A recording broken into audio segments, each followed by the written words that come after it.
ਸਤਨਾਮ ਸ੍ਰੀ ਵਾਹਿਗੁਰੂ ਸਾਹਿਬ ਜੀ। ਚੌਪਈ। ਭੋਰ ਹੋਤ ਤੇ ਪ੍ਰਥਮ ਸਿਧਾਵੋ,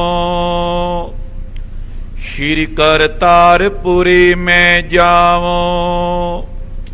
ਸ਼੍ਰੀ ਗੁਰੂ ਨਾਨਕ ਆਦ ਮਹਾਨੇ, ਸ਼੍ਰੀ ਹਰਿ ਰਾਏ ਤੀਕ ਜਗ ਮਾਨੇ। ਵਾਹਿਗੁਰੂ ਜੀ ਕਾ ਖਾਲਸਾ, ਵਾਹਿਗੁਰੂ ਜੀ ਕੀ ਫਤਿਹ।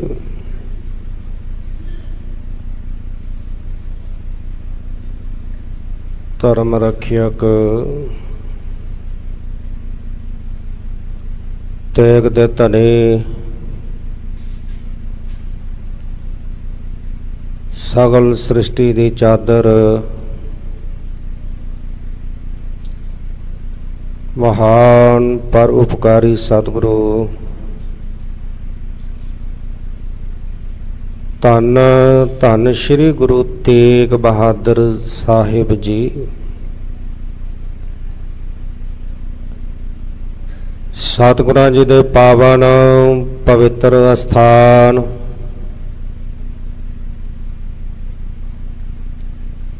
ਗੁਰਦੁਆਰਾ ਸ਼੍ਰੀ ਦੁਖ ਨਿਵਾਰਨ ਸਾਹਿਬ ਵਿਖੇ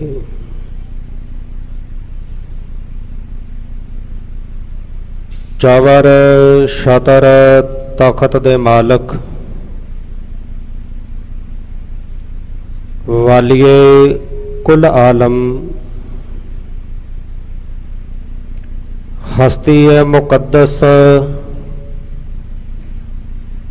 ਆਵਾਜ਼ ਸ਼ਬਦ ਧੰਨ ਧੰਨ ਸ੍ਰੀ ਗੁਰੂ ਗ੍ਰੰਥ ਸਾਹਿਬ ਪਾਤਸ਼ਾਹ ਜੀ। ਸਤਿਗੁਰਾਂ ਜੀ ਦੇ ਪਾਵਨ ਪਵਿੱਤਰ ਅਸਥਾਨ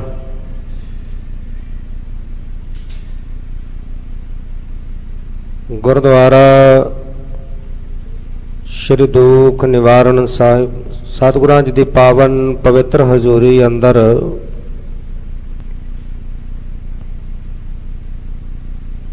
ਸਤਿਗੁਰਾਂ ਜੀ ਦਾ ਗੋਦ ਦਾ ਨਿੱਘ ਮਾਣ ਰਹੀ ਗੁਰੂ ਸਵਾਰੀ ਗੁਰੂ ਖਾਲਸਾ ਸਾਧ ਸੰਗਤ ਜੀਓ।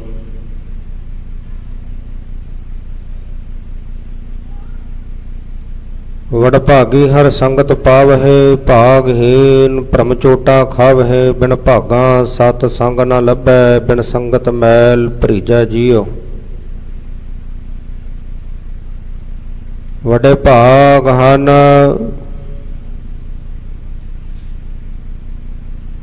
ਜੋ ਨਿਤਾ ਪ੍ਰਤ ਸਤ ਸੰਗਤ ਕਰਨ ਦਾ ਸੁਭਾਗ ਪ੍ਰਾਪਤ ਕਰਦੇ ਹੋ। ਗੁਰਚਰਨਾਂ ਦੇ ਵਿੱਚ ਜੁੜ ਕਰਕੇ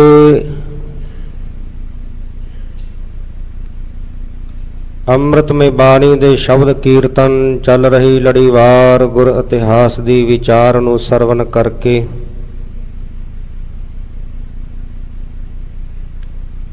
ਮਨੁੱਖਾ ਜੀਵਨ ਦੇ ਪ੍ਰਯੋਜਨ ਨੂੰ ਪੂਰਿਆਂ ਕਰਨ ਦਾ ਯਤਨ ਕਰਦੇ ਹੋ।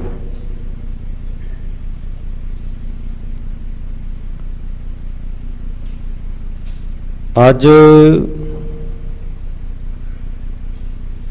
ਸੋਢੀ ਸੁਲਤਾਨ ਪਾਤਸ਼ਾਹ ਨਿਮਰਤਾ ਦੇ ਪੁੰਜ, ਸ਼ਾਂਤੀ ਦੇ ਮੁਜੱਸਮੇ,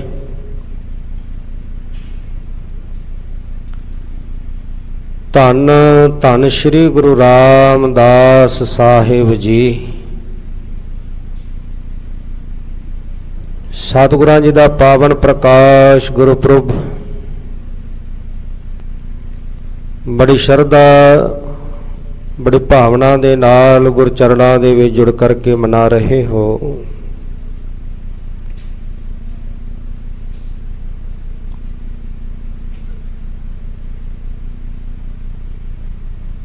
ਸਾਧੂ ਭੱਟ ਗੁਰਮੁਖਾਂ ਦਾ ਟੋਲਾ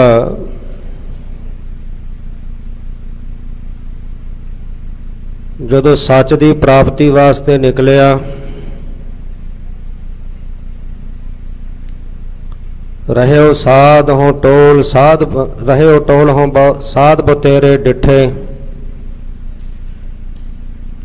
ਬੜੇ ਬੜੇ ਸਾਧੂ ਤਪਸਵੀ ਵੇਖਣਾ ਕੀਤੇ, ਬਹੁਤ ਕੋਲ ਚੱਲ ਕਰਕੇ ਗਏ, ਪਰ ਜਿਸ ਸੱਚ ਦੀ ਭਾਲ ਵਿੱਚ ਸਾਨੂੰ ਸੱਚ ਦੀ ਪ੍ਰਾਪਤੀ ਨਹੀਂ ਹੋਈ।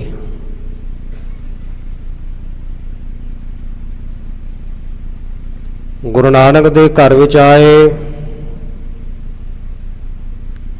ਗੁਰੂ ਨਾਨਕ ਦੇ ਘਰ ਦੇ ਵਿੱਚ ਆ ਕਰਕੇ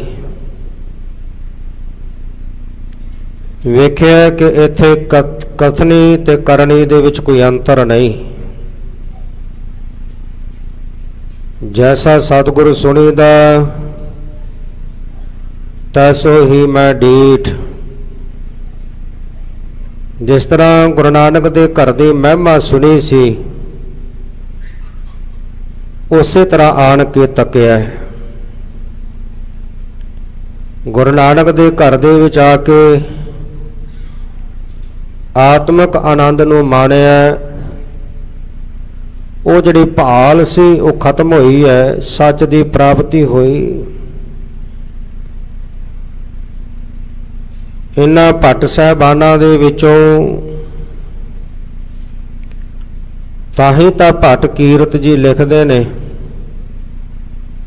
ਹਮੇ ਅਵਗੁਣ ਭਰੇ ਏਕ ਗੁਣ ਨਾਹੀ, ਅੰਮ੍ਰਿਤ ਛਾੜ ਬਿਖੈ ਬਿਖ ਖਾਈ, ਮਾਇਆ ਮੋਹ ਭਰਮ ਪੈ ਭੂਲੇ, ਸੁਤ ਦਾਰਾ ਸੋ ਪ੍ਰੀਤ ਲਗਾਈ।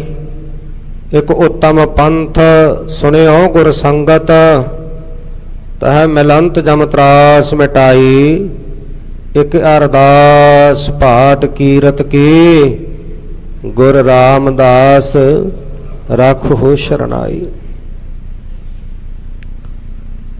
ਰਾਮਕਲੀ ਦੀ ਵਾਰ ਅੰਦਰ ਭਾਈ ਸਤਾ ਤੇ ਭਾਈ ਬਲਵੰਡ ਜੀ ਗੁਰੂ ਸਾਹਿਬ ਜੀ ਦੀ ਉਸਤਤ ਕਰਦਿਆਂ ਲਿਖਦੇ ਹਨ, ਧੰਨ ਧੰਨ ਰਾਮਦਾਸ ਗੁਰ, ਜਿਨ ਸਿਰਿਆ ਤਿਨਾ ਸਵਾਰਿਆ, ਪੂਰੀ ਹੋਈ ਕਰਾਮਾਤ ਆਪ ਸਿਰਜਣਹਾਰਾ ਧਾਰਿਆ। ਸਿੱਖੀ ਅਤਿ ਸੰਗਤੀ ਪਾਰ ਬ੍ਰਹਮ ਕਰ ਨਮਸਕਾਰਿਆ, ਅਟਲ ਅਥਾਹ ਅਤੋਲ ਤੂੰ, ਤੇਰਾ ਅੰਤ ਨ ਪਾਰਾ ਵਾਰਿਆ। ਜਿਨੀ ਤੂੰ ਸੇਵਿਆ ਭਾਉ ਕਰ ਸੇ ਤੁਧ ਪਾਰ ਉਤਾਰਿਆ। ਜਿਸ ਧੰਨ ਸ਼੍ਰੀ ਗੁਰੂ ਰਾਮਦਾਸ ਪਾਤਸ਼ਾਹ ਜੀ ਨੂੰ ਉਸ ਅਕਾਲ ਪੁਰਖ ਵਾਹਿਗੁਰੂ ਪਰਮੇਸ਼ਰ ਨੇ ਸੰਸਾਰ ਤੇ ਭੇਜਣਾ ਕੀਤਾ,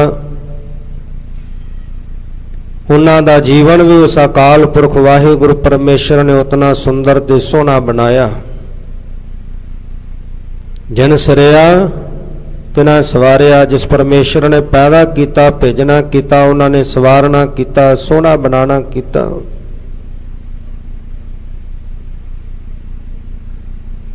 ਇੱਕ ਉਹ ਕਰਾਮਾਤ ਜਿਹੜੀ ਹੈ ਉਹ ਮੁਕੰਮਲ ਰੂਪ ਵਿੱਚ ਪੂਰਨ ਹੋਈ, ਪੂਰੀ ਹੋਈ ਕਰਾਮਾਤ। ਉਹ ਕਿਹੜੀ ਸੀ? ਆਪ ਸਿਰਜਣਹਾਰਾ ਧਾਰਿਆ। ਉਹ ਅਕਾਲ ਪੁਰਖ ਵਾਹਿਗੁਰੂ ਪਰਮੇਸ਼ਰ ਨੇ ਆਪ ਆਪਣੀ ਜੋਤ ਉਹਨਾਂ ਦੇ ਹਿਰਦੇ ਵਿੱਚ ਟਿਕਾ ਦਿੱਤੀ। ਤੇ ਜਿਨ੍ਹਾਂ ਨੇ ਵੀ ਧੰਨ ਗੁਰੂ ਰਾਮਦਾਸ ਪਾਤਸ਼ਾਹ ਜੀ ਨੂੰ ਪ੍ਰੇਮ ਨਾਲ ਸਿਮਰਿਆ, ਪ੍ਰੇਮ ਨਾਲ ਯਾਦ ਕੀਤਾ, ਧੰਨ ਗੁਰੂ ਰਾਮਦਾਸ ਪਾਤਸ਼ਾਹ ਜੀ ਨੇ ਉਹਨਾਂ ਨੂੰ ਸੰਸਾਰ ਸਾਗਰ ਤੋਂ ਪਾਰ ਕਰ ਦਿੱਤਾ ਹੈ। ਸਦਾ ਕਾਇਮ ਰਹਿਣ ਵਾਲੇ ਧੰਨ ਗੁਰੂ ਰਾਮਦਾਸ ਪਾਤਸ਼ਾਹ ਜੀ, ਜਿਨ੍ਹਾਂ ਦਾ ਕੋਈ ਪਾਰਾਵਾਰ ਨਹੀਂ ਜਾਣ ਸਕਦਾ, ਜਿਨ੍ਹਾਂ ਦੀ ਕੋਈ ਥਾਂ ਨਹੀਂ ਪਾ ਸਕਦਾ, ਐਸੇ ਧੰਨ ਗੁਰੂ ਰਾਮਦਾਸ ਪਾਤਸ਼ਾਹ ਜੀ ਦੀ ਮਹਾਨ ਬੇਅੰਤ ਉਪਮਾ ਜਿਹਨੂੰ ਕੋਈ ਬਿਆਨ ਨਹੀਂ ਕਰ ਸਕਦਾ।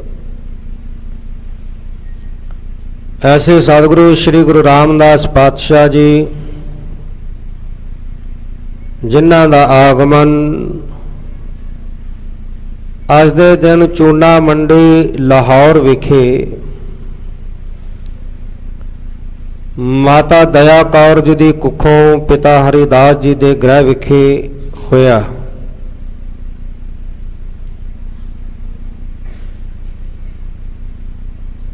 ਛੋਟੀ ਉਮਰ ਮਾਤਾ ਜੀ ਅਕਾਲ ਚਲਾਣਾ ਕਰ ਗਏ। ਜਿਨ੍ਹਾਂ ਨੇ ਦਇਆ ਦਾ ਸਬਕ ਸ਼ੁਰੂ ਕੀਤਾ ਸੀ, ਦਇਆ ਜੀਵਨ ਅੰਦਰ ਭਰਨੀ ਸ਼ੁਰੂ ਕੀਤੀ ਸੀ, ਉਹ ਅਕਾਲ ਪੁਰਖ ਵਾਹਿਗੁਰੂ ਪਰਮੇਸ਼ਰ ਦੇ ਹੁਕਮ ਵਿੱਚ ਪੰਜ ਭੌਤਿਕ ਸਰੀਰ ਨੂੰ ਤਿਆਗ ਕਰਕੇ ਲੋਕ ਤੋਂ ਪਰਲੋਕ ਗਮਨ ਕਰ ਗਏ। ਉਮਰ ਤਕਰੀਬਨ 7 ਸਾਲ ਦੀ ਹੋਈ। ਉਸ ਅਕਾਲ ਪੁਰਖ ਵਾਹਿਗੁਰੂ ਪਰਮੇਸ਼ਰ ਨੂੰ ਕੁਝ ਹੋਰ ਮਨਜ਼ੂਰ ਸੀ। ਪਿਤਾ ਦਾ ਸਾਇਆ ਵੀ ਸਿਰ ਤੋਂ ਉੱਠ ਗਿਆ। ਕਹਿੰਦੇ ਹਨ ਜਦੋਂ ਮਨੁੱਖ ਦੇ ਉੱਤੇ ਵਿਪਤਾ ਪੈਂਦੀ ਹੈ, ਹਨੇਰੇ ਦੇ ਵਿੱਚ ਪਰਛਾਈ ਵੀ ਜਿਹੜੀ ਹੈ ਆਪਣਾ ਪਰਛਾਵਾਂ ਵੀ ਸਾਥ ਛੱਡ ਜਾਂਦਾ ਹੈ। ਹੁਣ ਮੁਸੀਬਤਾਂ ਦਾ ਮੈਦਾਨ ਤਿਆਰ ਹੈ ਜੂਝਣ ਵਾਸਤੇ। ਸਾਹਿਬ ਜੀ ਵੀ ਗੁਰਬਾਣੀ ਵਿੱਚ ਲਿਖਦੇ ਨੇ, ਸੁਖਮਾ ਆਨ ਬਹੁਤ ਮਿਲ ਬੈਠਤ ਰਹਿਤ ਚਾਹੂੰ ਦਿਸ ਘੇਰੈ, ਬਿਪਤ ਪਰੀ ਸਭ ਹੀ ਸੰਗ ਛਾੜਤ ਕੋ ਨ ਆਵਤ ਨੇਰੈ। ਸੁੱਖਾਂ ਦੇ ਸਮੇਂ ਹਰ ਕੋਈ ਢੁਕ ਢੁਕ ਬਹਿੰਦਾ ਹੈ, ਵਿਪਤਾ ਆਣ ਪਵੇ ਦੁੱਖ ਦੀ ਘੜੀ ਬਣ ਜਾਏ ਤੇ ਆਪਣੇ ਵੀ ਮੂੰਹ ਮੋੜ ਜਾਂਦੇ ਨੇ। ਹੁਣ ਲਾਹੌਰ ਦੇ ਵਿੱਚ ਭਾਵੇਂ ਘਰ ਆਪਣਾ ਹੈ, ਪਰ ਕੋਈ ਪਾਲਣ ਪੋਸ਼ਣ ਕਰਨ ਵਾਲਾ ਨਹੀਂ, ਬਾਂਹ ਪਕੜਨ ਵਾਲਾ ਨਹੀਂ। ਸ਼ਰੀਕਾਂ ਨੇ ਵੀ ਮੂੰਹ ਮੋੜ ਲਿਆ। ਬਾਸਰ ਕੇ ਨਗਰ ਤੋਂ ਨਾਨੀ ਗਈ, ਸਾਰੀ ਕਿਰਿਆ ਕਰਕੇ ਹੁਣ ਨਾਨੀ ਲਾਹੌਰ ਰਹਿ ਨਹੀਂ ਸਕਦੀ। ਉਸ ਦਰ ਬਾਸਰ ਕੇ ਨਗਰ ਵਿੱਚ ਵੀ ਘਰ ਹੈ। ਹੁਣ ਦੋਤੇ ਨੂੰ ਨਾਲ ਲਿਆ ਬਾਬਾ ਜੇਠਾ ਜੀ ਨੂੰ, ਕਿਉਂਕਿ ਘਰ ਦੇ ਵਿੱਚ ਪਹਿਲੀ ਸੰਤਾਨ ਹੋਣ ਕਰਕੇ ਨਾਮ ਬੜੇ ਪਿਆਰ ਨਾਲ ਜੇਠਾ ਪੁਕਾਰਦੇ ਮਾਤਾ ਪਿਤਾ। ਜੇਠਾ ਦਾ ਭਾਵ ਵੱਡਾ। ਬਾਬਾ ਜੇਠਾ ਜੀ ਨੂੰ ਨਾਲ ਲਿਆ। ਨਾਨੀ ਲਾਹੌਰ ਬਾਸਰ ਕੇ ਪਹੁੰਚੀ ਆ। ਲਾਹੌਰ ਤੋਂ ਬਾਸਰ ਕੇ ਨਗਰ ਹੀ ਧੰਨ ਗੁਰੂ ਅਮਰਦਾਸ ਪਾਤਸ਼ਾਹ ਜੀ ਦਾ ਸੀ। ਹੁਣ ਜਦੋਂ ਇੱਥੇ ਪਹੁੰਚੀ ਹੈ, ਇੱਥੇ ਆ ਕਰਕੇ ਬਾਬਾ ਜੇਠਾ ਨੇ ਸਭ ਤੋਂ ਪਹਿਲਾਂ ਆਪਣੀ ਕਿਰਤ ਚੁਣੀ ਹੈ। ਛੋਟੀ ਉਮਰ ਹੈ, ਭਾਵੇਂ ਕਿ ਖੇਡਣ ਦੀ ਪੜ੍ਹਨ ਲਿਖਣ ਦਾ ਸਮਾਂ ਹੈ, ਪਰ ਉਹ ਖੇਡਣ ਦੀ ਜਿਹੜੀ ਮੌਜ ਮਸਤੀ ਦਾ ਆਨੰਦ ਝੋਲੀ ਵਿੱਚ ਪੈਣਾ ਸੀ, ਉਹਦੀ ਜਗ੍ਹਾ ਜਿਹੜੀ ਹੈ ਨੰਨੇ ਸੀਸ ਦੇ ਉੱਤੇ ਘੁੰਗਣੀਆਂ ਦੀ ਜਿਹੜੀ ਹੈ ਉਹ ਸਮੇਂ ਨੇ ਛਾਬਾ ਜਿਹੜਾ ਉਹ ਟਿਕਾ ਦਿੱਤਾ। ਜੋ ਗੁਰੂ ਨਾਨਕ ਸਾਹਿਬ ਦਾ ਸਿਧਾਂਤ ਸੀ ਕਿਰਤ ਕਰੋ, ਉਹ ਕਿਰਤ ਨੂੰ ਚੁਣਿਆ। ਹੁਣ ਨਾਨੀ ਨੇ ਘੁੰਗਣੀਆਂ ਉਬਾਲ ਕੇ ਦੇਣੀਆਂ, ਛੋਟਾ ਛਾਬਾ ਉਹ ਭਰ ਦੇਣਾ, ਸਿਰ ਤੇ ਰੱਖ ਕੇ ਗਲੀ ਗਲੀ ਦੇ ਵਿੱਚ ਦੇ ਕੇ ਹੋਕਾ ਦੇ ਕੇ ਘੁੰਗਣੀਆਂ ਵੇਚਣੀਆਂ।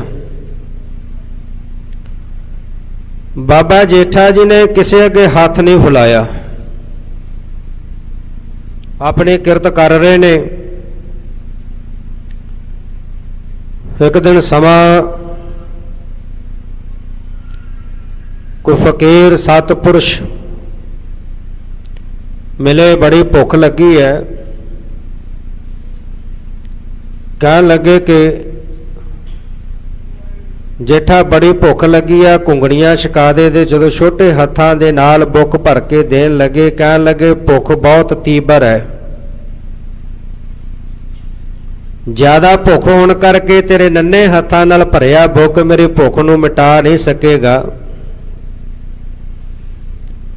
ਉਹ ਜਿਹੜਾ ਸਾਰੀਆਂ ਛਾਬੇ ਵਿੱਚ ਘੁੰਗਣੀਆਂ ਸਾਨੂੰ ਸਾਰੀਆਂ ਪੱਲੇ ਵਿੱਚ ਪਾ ਦਿੱਤੀਆਂ, ਸਾਰੀਆਂ ਹੀ ਛਕਾ ਕੇ ਘਰ ਵਾਪਸ ਮੁੜ ਆਏ।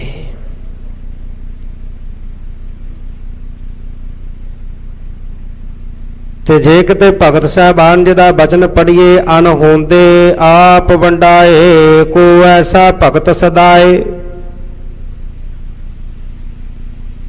ਭਾਵੇਂ ਆਪਣੇ ਘਰ ਦੇ ਵਿੱਚ ਹਾਲਾਤ ਕੈਸੇ ਨੇ,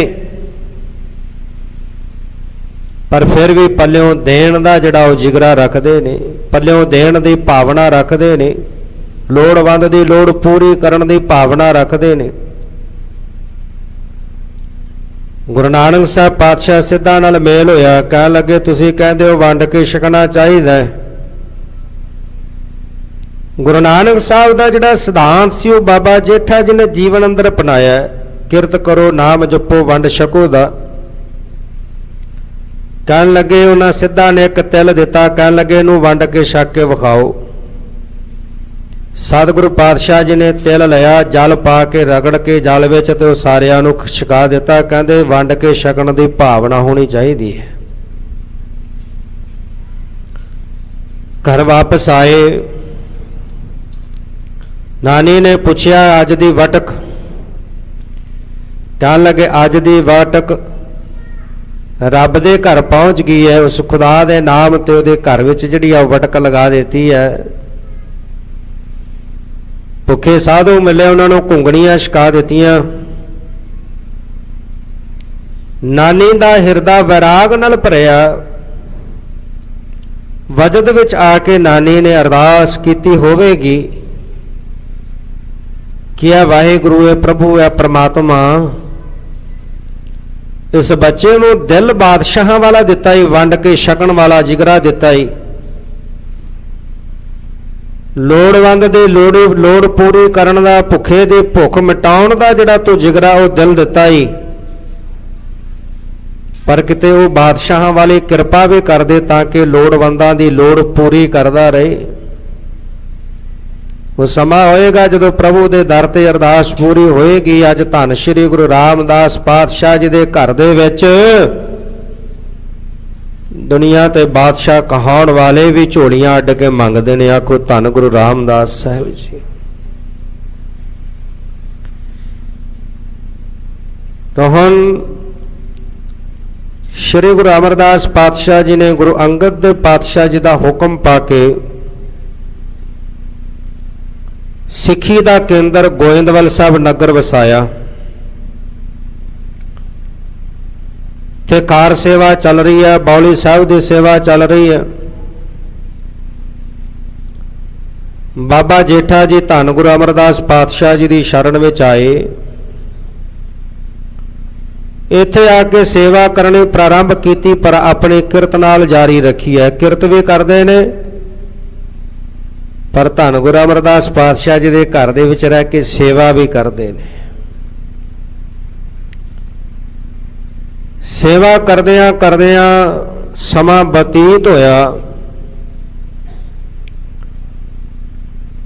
ਧੰਨ ਗੁਰੂ ਅਮਰਦਾਸ ਪਾਤਸ਼ਾਹ ਜੀ ਦਾ ਪਾਵਨ ਬਚਨ ਹੈ, ਸਾ ਸੇਵਾ ਕੀਤੀ ਸਫਲ ਹੈ, ਜਿਤ ਸਤਿਗੁਰ ਕਾ ਮਨ ਮੰਨੇ, ਜਾਂ ਸਤਿਗੁਰ ਕਾ ਮਨ ਮੰਨਿਆ, ਤਾ ਪਾਪਕ ਸੰਮਲ ਭੰਨੇ।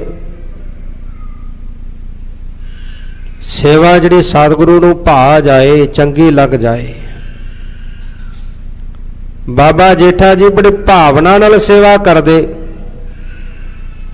ਇੱਕ ਦਿਨ ਗੁਰੂ ਕੇ ਮਹਿਲ ਮਾਤਾ ਜੀ ਆਏ, ਕਹਿਣ ਲੱਗੇ ਭਾਨੀ ਵਰਜੋਗ ਹੋਈ ਆ, ਉਹਦੇ ਲਈ ਯੋਗ ਵਰ ਦੀ ਭਾਲ ਕਰਨੀ ਚਾਹੀਦੀ ਹੈ। ਧੰਨ ਗੁਰੂ ਅਮਰਦਾਸ ਪਾਤਸ਼ਾਹ ਜੀ ਕਹਿਣ ਲੱਗੇ ਬੀਬੀ ਭਾਨੀ ਉਹ ਸੇਵਾ ਤੇ ਸਿਮਰਨ ਦੀ ਮੂਰਤ ਹੈ। ਹੁਣ ਉਹਦੇ ਵਰਗਾ ਵਰ ਜਿਹੜਾ ਉਹਦੇ ਵਰਗਾ ਹੀ ਹੋਣਾ ਚਾਹੀਦਾ ਹੈ। ਕਹਿਣ ਲੱਗੇ ਫਿਰ ਵੀ ਮਾਂ ਵਧੇਰੇ ਜਾਣਦੀ ਹੈ, ਤੁਸੀਂ ਦੱਸੋ ਵਰ ਕੈਸਾ ਹੋਵੇ। ਇਹਨੇ ਨੂੰ ਬਾਬਾ ਜੇਠਾ ਜੀ ਟੋਕਰੀ ਜਿਹੜੀ ਮਿੱਟੀ ਦੀ ਭਰੀ ਸਿਰ ਤੇ ਚੁੱਕ ਕੇ ਆ ਰਹੇ ਨੇ। ਬੜਾ ਸੋਹਣਾ ਸੁੰਦਰ ਨੂਰਾਨੀ ਚਿਹਰਾ ਹੈ। ਮਾਤਾ ਜੀ ਨੇ ਤੱਕਿਆ ਤੇ ਕਹਿਣ ਲੱਗੇ ਵਰ ਇਹੋ ਜਿਹਾ ਹੋਵੇ। ਧੰਨ ਗੁਰੂ ਅਮਰਦਾਸ ਪਾਤਸ਼ਾਹ ਕਹਿਣ ਲੱਗੇ ਇਹੋ ਜਿਹਾ ਕਿਉਂ, ਇਹ ਕਿਉਂ ਨਹੀਂ। ਕਹਿਣ ਲੱਗੇ ਜੇ ਧੀਆਂ ਦਾ ਕਾਰਜ ਕਰੀਏ ਤੇ ਤਿੰਨ ਚੀਜ਼ਾਂ ਵੇਖੀ ਦੀਆਂ ਨੇ। ਉਹਦੇ ਰੋਟੀ ਦਾ ਵਸੀਲਾ ਕੀ ਹੈ, ਉਹਦਾ ਸਮਾਜ ਵਿੱਚ ਰੁਤਬਾ ਕੀ ਹੈ, ਉਹਦਾ ਖਾਨਦਾਨ ਕੈਸਾ ਹੈ। ਇਹ ਹਰ ਧੀ ਵਾਲਾ ਜਿਹੜਾ ਇਹ ਤਿੰਨ ਚੀਜ਼ਾਂ ਵੇਖਦਾ ਹੈ। ਧੰਨ ਗੁਰੂ ਅਮਰਦਾਸ ਪਾਤਸ਼ਾਹ ਭਵਿੱਖਤ ਦੀਆਂ ਜਾਣਨ ਵਾਲੇ ਕਹਿਣ ਲੱਗੇ ਜਿਸ ਦੇ ਘਰ ਦੇ ਟੁਕੜੇ ਦੀ ਤੂੰ ਗੱਲ ਕਰਦੀ ਹੈ ਦਾ ਸਾਧਨ ਕੀ ਹੈ ਰੋਟੀ ਦਾ, ਉਹਦੇ ਘਰ ਦੇ ਵਿੱਚੋਂ ਕੋਈ ਭੁੱਖਾ ਨਹੀਂ ਜਾਏਗਾ। ਇਹ ਕਹਾਵਤ ਬਣ ਗਈ ਸੀ ਕਿ ਸ਼੍ਰੀ ਅੰਮ੍ਰਿਤਸਰ ਸਾਹਿਬ ਰਹਿਣ ਵਾਲਾ ਕੋਈ ਭੁੱਖਾ ਨਹੀਂ ਸੌਂਦਾ। ਅੱਜ ਵੇਖਦੇ ਹਾਂ ਧੰਨ ਸ਼੍ਰੀ ਗੁਰੂ ਰਾਮਦਾਸ ਪਾਤਸ਼ਾਹ ਜੀ ਦੇ ਲੰਗਰਾਂ ਦੇ ਵਿੱਚੋਂ 24 ਘੰਟੇ ਲੰਗਰ ਚੱਲਦਾ ਹੈ। ਲੱਖਾਂ ਸੰਗਤਾਂ ਉੱਥੋਂ ਲੰਗਰ ਛਕਦੀਆਂ ਨੇ, ਲੱਖਾਂ ਲੋੜਵੰਦ ਆਪਣਾ ਭੋਜਨ ਛਕ ਕੇ ਪੇਟ ਦੀ ਭੁੱਖ ਮਿਟਾਉਂਦੇ ਨੇ। ਕਹਿਣ ਲੱਗੇ ਜਿਹਦੇ ਸਮਾਜ ਅੰਦਰ ਰੁਤਬੇ ਦੀ ਗੱਲ ਕਰਦੀ ਹੈ, ਘਰ ਦੀ ਗੱਲ ਕਰਦੀ ਹੈ, ਉਹਦੇ ਨਾਲ ਸਾਂਝ ਪਾਉਣ ਵਾਸਤੇ, ਉਹਦੇ ਘਰ ਦੇ ਵਿੱਚ ਸਦਾ ਦੀ ਨਿਵਾਸ ਕਰਨ ਵਾਸਤੇ ਤਾਂ ਦੁਨੀਆ ਦਾ ਹਰ ਮਨੁੱਖ ਅਰਦਾਸ ਕਰੇਗਾ। ਕੀ ਅਰਦਾਸ ਕਰੇਗਾ? ਇੱਕ ਅਰਦਾਸ ਪਾਠ ਕੀਰਤ ਕੀ ਗੁਰੂ ਰਾਮਦਾਸ ਰਾਖੋ ਸ਼ਰਨਾਈ। ਇਹ ਧੰਨ ਗੁਰੂ ਰਾਮਦਾਸ ਪਾਤਸ਼ਾਹ ਤੁਹਾਡੇ ਘਰ ਦੇ ਨਾਲ ਮੇਰੀ ਸਾਂਝ ਬਣ ਜਾਏ। ਉਹ ਘਰ ਦੇ ਨਾਲ ਸਾਂਝ ਬਣਾਉਣ ਵਾਸਤੇ ਹਰ ਮਨੁੱਖ ਅਰਦਾਸ ਕਰੇਗਾ।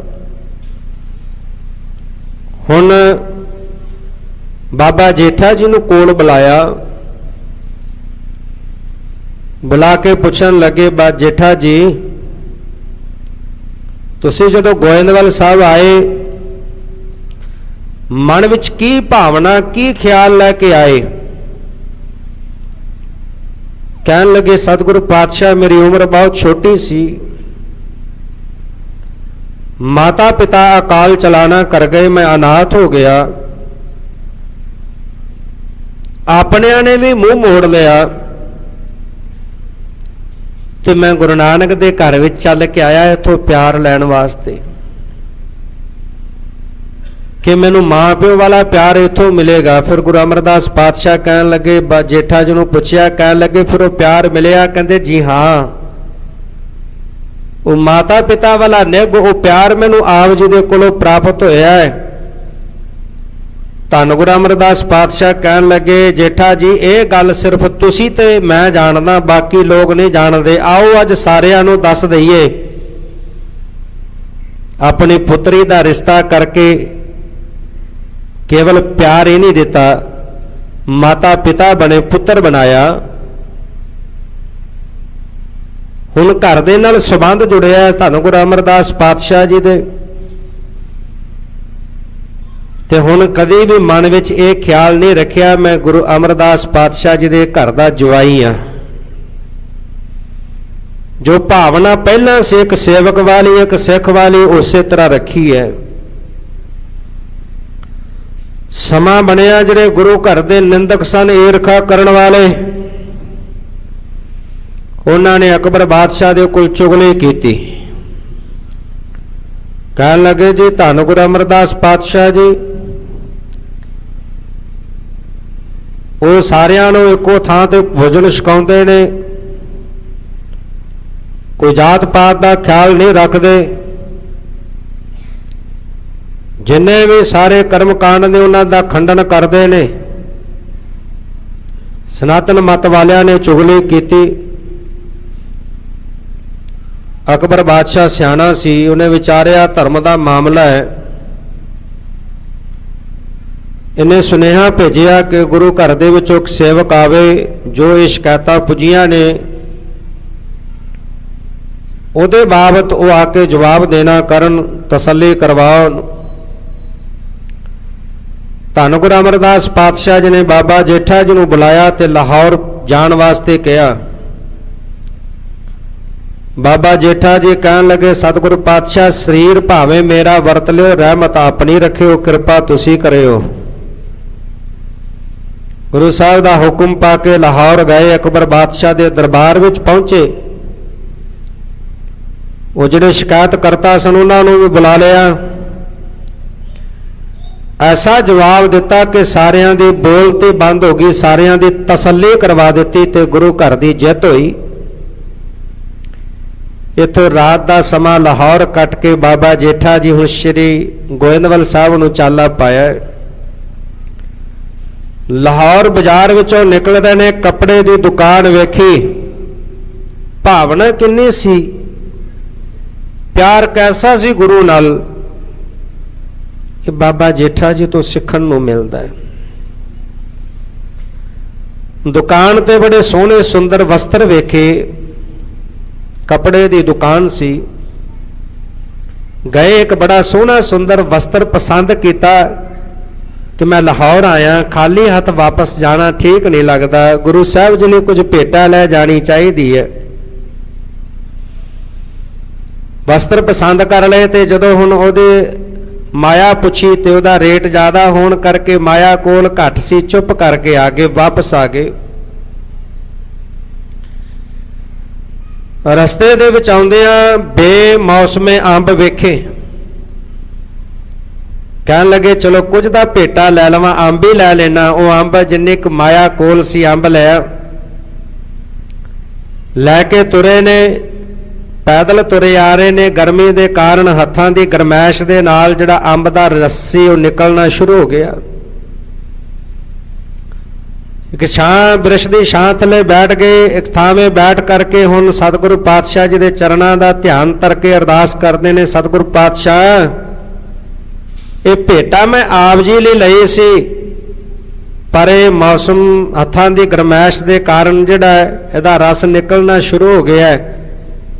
ਇਹ ਮੁੱਖ ਭਾਵੇਂ ਮੈਂ ਆਪਣੇ ਵਿੱਚ ਪਾ ਰਿਹਾ, ਪਰ ਸ਼ਿਕਾ ਤੁਹਾਨੂੰ ਰਿਹਾ, ਧੰਨ ਗੁਰੂ ਅਮਰਦਾਸ ਪਾਤਸ਼ਾਹ ਪ੍ਰਵਾਨ ਕਰ ਲਿਓ।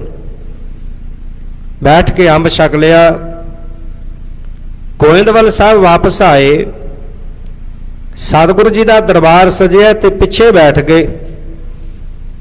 ਸਤਿਗੁਰੂ ਪਾਤਸ਼ਾਹ ਜੀ ਨੇ ਬੁਲਾਇਆ, ਜੇਠਾ ਜੀ ਅੱਗੇ ਆਓ। ਥੋੜਾ ਅੱਗੇ ਚਲੇ ਗਏ, ਨੀਵੀਂ ਪਾਈ ਹੋਈ ਹੈ।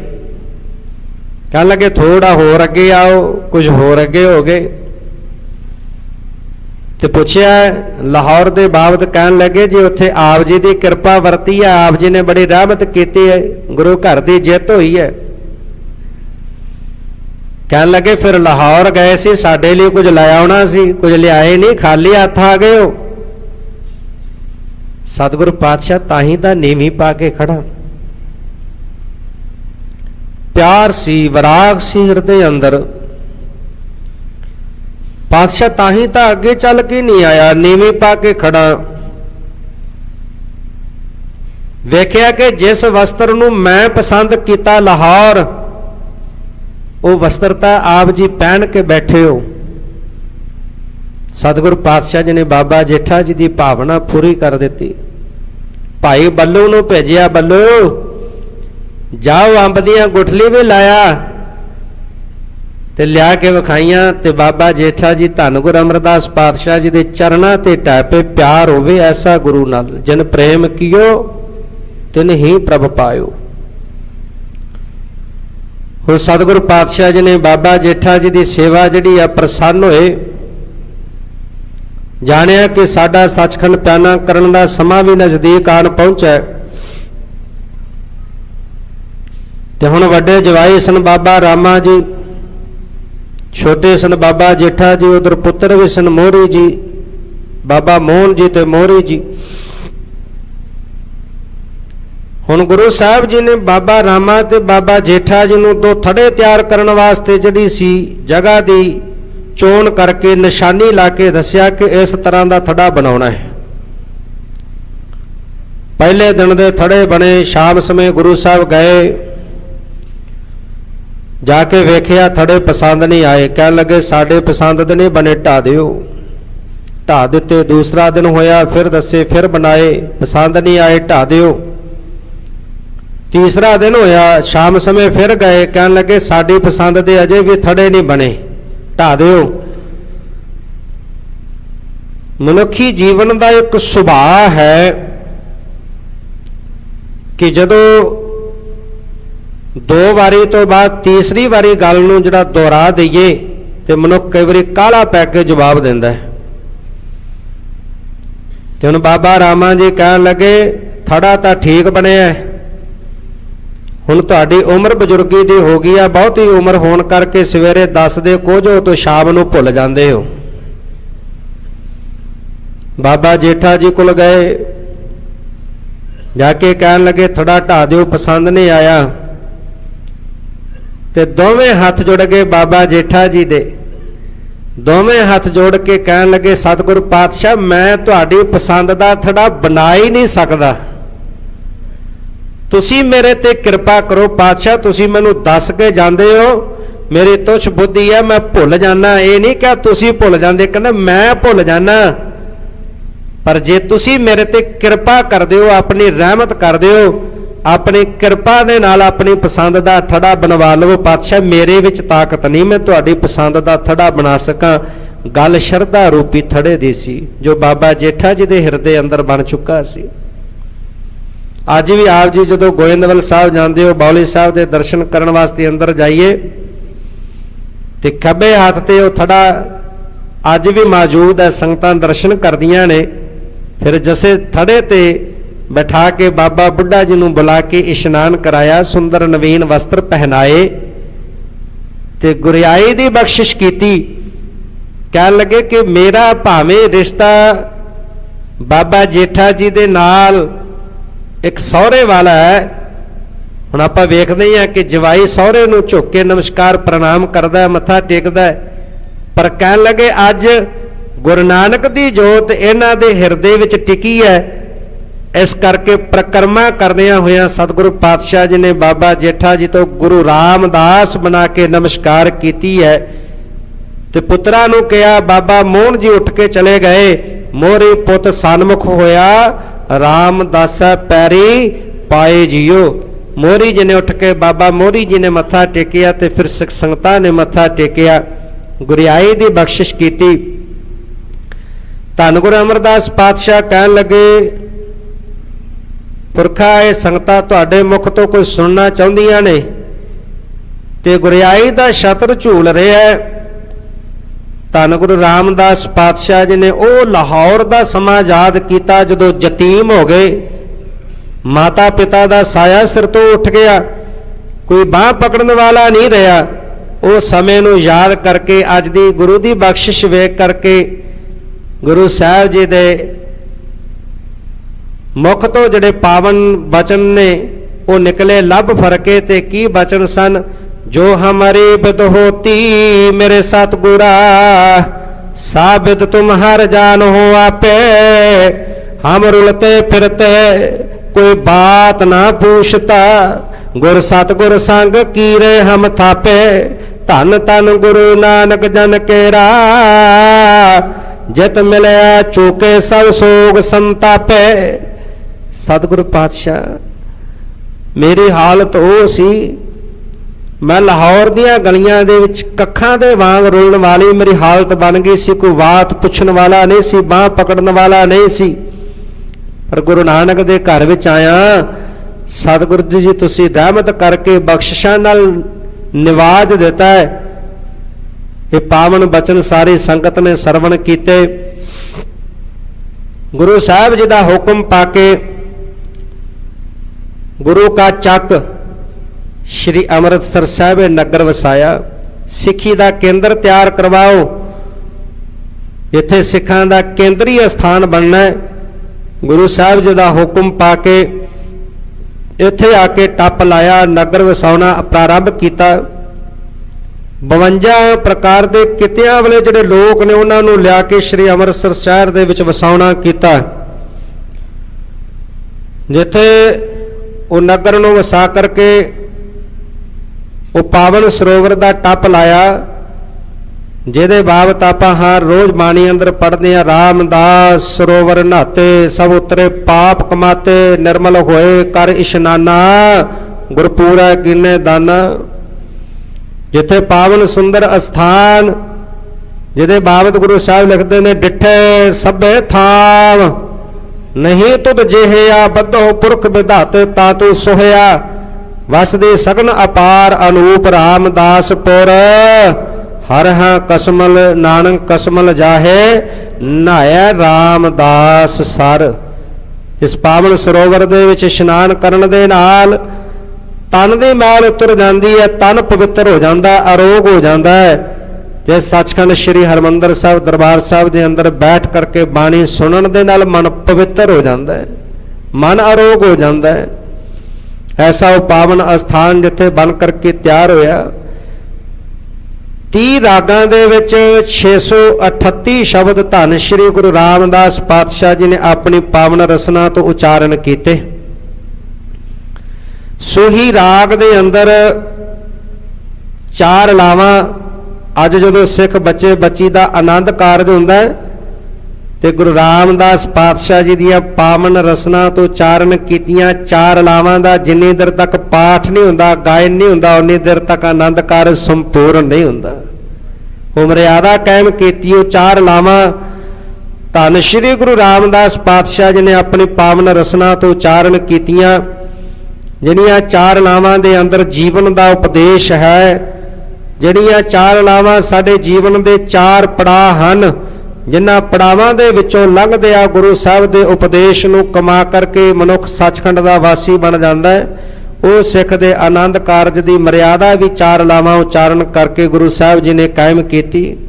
ਐਸੇ ਮਹਾਨ ਪਰਉਪਕਾਰੀ ਸਤਿਗੁਰੂ ਧੰਨ ਸ਼੍ਰੀ ਗੁਰੂ ਰਾਮਦਾਸ ਪਾਤਸ਼ਾਹ ਜੀ, ਜਿਨ੍ਹਾਂ ਦਾ ਪਾਵਨ ਪ੍ਰਕਾਸ਼ ਗੁਰਪੁਰਬ ਆਪ ਸਮੁੱਚੀਆਂ ਸੰਗਤਾਂ ਬਹੁਤ ਹੀ ਭਾਵਨਾ ਬੜੇ ਪਿਆਰ ਨਾਲ ਗੁਰਚਰਨਾਂ ਵਿੱਚ ਜੁੜ ਕਰਕੇ ਮਨਾ ਰਹੇ ਹੋ। ਬਿਆੰਤ ਸੰਗਤਾਂ ਧੰਨ ਸ਼੍ਰੀ ਗੁਰੂ ਰਾਮਦਾਸ ਪਾਤਸ਼ਾਹ ਜੀ ਦੇ ਪਾਵਨ ਅਸਥਾਨ ਸੱਚਖੰਡ ਸ਼੍ਰੀ ਹਰਿਮੰਦਰ ਸਾਹਿਬ ਵਿਖੇ ਪਹੁੰਚਦੀਆਂ ਨੇ। ਦੇਸ਼ ਵਿਦੇਸ਼ ਦੇ ਧਰਤੀ ਤੋਂ ਸੰਗਤਾਂ ਉਡੀਕਦੀਆਂ ਨੇ। ਹਰ ਸਿੱਖ ਦਾ, ਚਾਹੇ ਉਹ ਦੇਸ਼ ਦੇ ਕਿਸੇ ਵੀ ਕੋਨੇ ਵਿੱਚ ਵਸਦਾ ਹੈ, ਉਹਦਾ ਹਿਰਦਾ ਜਿਹੜਾ ਉਹ ਧੰਨ ਗੁਰੂ ਰਾਮਦਾਸ ਪਾਤਸ਼ਾਹ ਜੀ ਦੇ ਘਰ ਦੇ ਨਾਲ ਜੁੜਿਆ ਹੈ। ਉਹਦੀ ਪ੍ਰੀਤ ਧੰਨ ਗੁਰੂ ਰਾਮਦਾਸ ਪਾਤਸ਼ਾਹ ਜੀ ਦੇ ਘਰ ਦੇ ਨਾਲ ਜੁੜੀ ਹੈ। ਹਰ ਸਿੱਖ ਅਰਦਾਸ ਕਰਦਾ ਰਹਿੰਦਾ, ਪਾਤਸ਼ਾਹ ਕਿਰਪਾ ਕਰੋ, ਆਪਣੇ ਉਸ ਪਾਵਨ ਅਸਥਾਨ ਸੱਚਖੰਡ ਸ੍ਰੀ ਹਰਿਮੰਦਰ ਸਾਹਿਬ ਜੀ ਦੇ ਦਰਸ਼ਨ ਦੀਦਾਰ ਬਖਸ਼ਦੇ ਰਹੋ। ਤਾਂ ਰਹਿੰਦੀ ਹੈ ਕਿਹੜਾ ਸਮਾਂ ਹੋਵੇ, ਪਹੁੰਚ ਕਰਕੇ ਉੱਥੇ ਪਾਵਨ ਸਰੋਵਰ ਵਿੱਚ ਇਸ਼ਨਾਨ ਕਰੀਏ।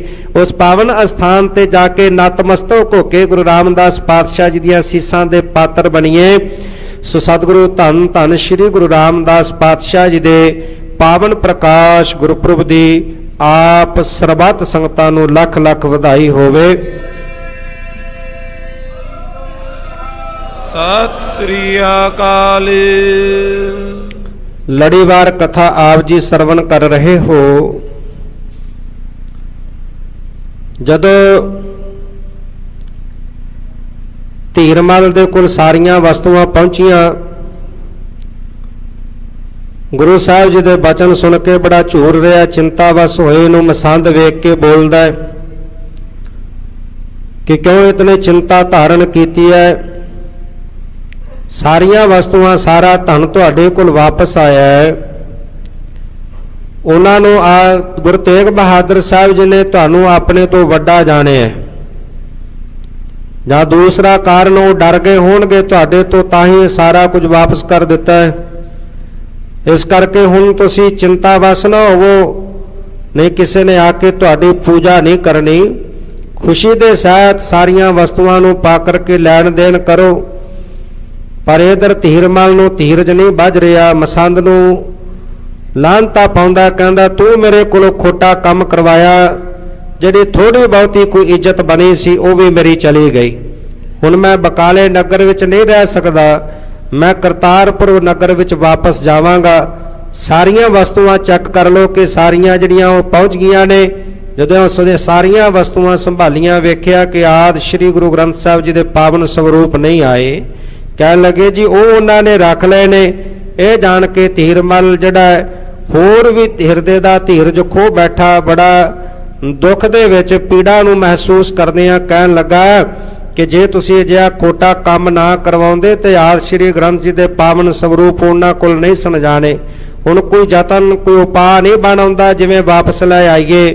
ਹੁਣ ਤਾਂ ਗੁਰੂ ਸਾਹਿਬ, ਵੱਡੇ ਗੁਰੂ ਸਾਹਿਬਾਨ ਕਿਰਪਾ ਕਰ ਦੇਣ ਕਿ ਗੁਰੂ ਸਾਹਿਬ, ਗੁਰੂ ਧੰਨ ਗੁਰੂ ਤੇਗ ਬਹਾਦਰ ਸਾਹਿਬ ਪਾਤਸ਼ਾਹ ਜੀ ਉਹ ਪਾਵਨ ਸਰੂਪ ਸਾਨੂੰ ਵਾਪਸ ਦੇ ਦੇਣ। ਇਹੋ ਇੱਕ ਤਰੀਕਾ ਹੈ। ਆਓ ਇੱਥੋਂ ਅਗਲੇਰੇ ਪ੍ਰਕਰਨ ਨਾਲ ਜੁੜਨ ਵਾਸਤੇ ਮਨ ਬਿਰਤੀਆਂ ਨੂੰ ਇਕਾਗਰ ਕਰਨ ਦੇ ਲਈ ਰਸਨਾ ਦੇ ਕਲਿਆਣ ਹਿਤ ਆਖਣਾ ਕਰੀਏ ਜੀ। ਸਤਨਾਮ ਸ੍ਰੀ ਵਾਹਿਗੁਰੂ ਸਾਹਿਬ ਜੀ। ਸਤਨਾਮ ਸ੍ਰੀ ਵਾਹਿਗੁਰੂ ਸਾਹਿਬ ਜੀ।